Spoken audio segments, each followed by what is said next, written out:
i-boot natin itong flash drive. So, i-inject lang natin ito.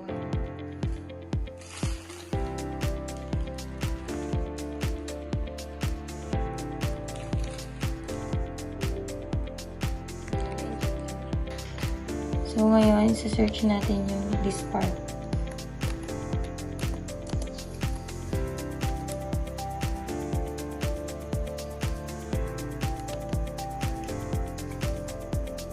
So, pindutin lang natin. Then, yes. Lakin lang natin siya.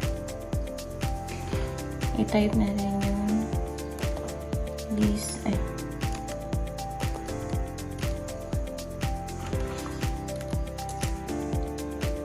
this. Enter. Tsaka, type natin yung select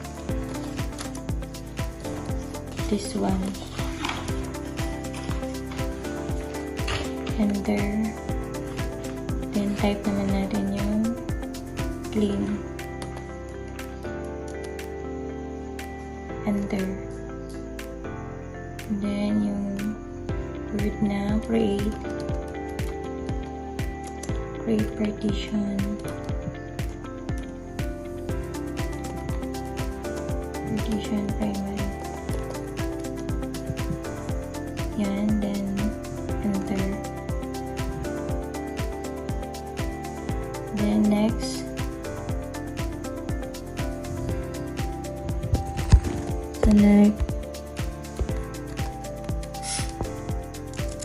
select partition 1. Enter. Then sunod active. Enter.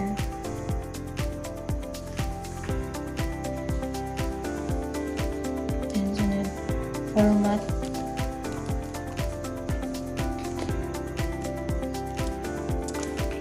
Fs equals NTF. Yes, lagyan natin siya ng quick para mas mabilis yung process. Lagyan natin ng space dun. Siya malagyan.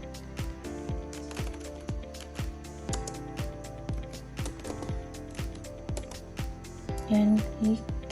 Enter. Hintayin lang natin siya hanggang sa mag 100%. So, yan, completed na. Kaya, assign natin siya.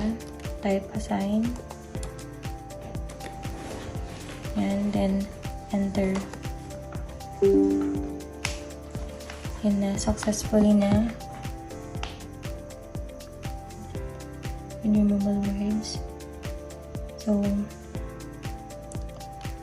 one point. Type exit.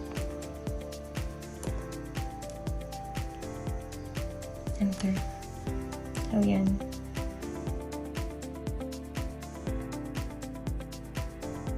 So, wala na kung makikita nyo dito, wala na yung mga laman ng USB or yung flash drive natin. So, as you can see, ito yung pag-process kung paano mag-copy-paste ng Windows 10.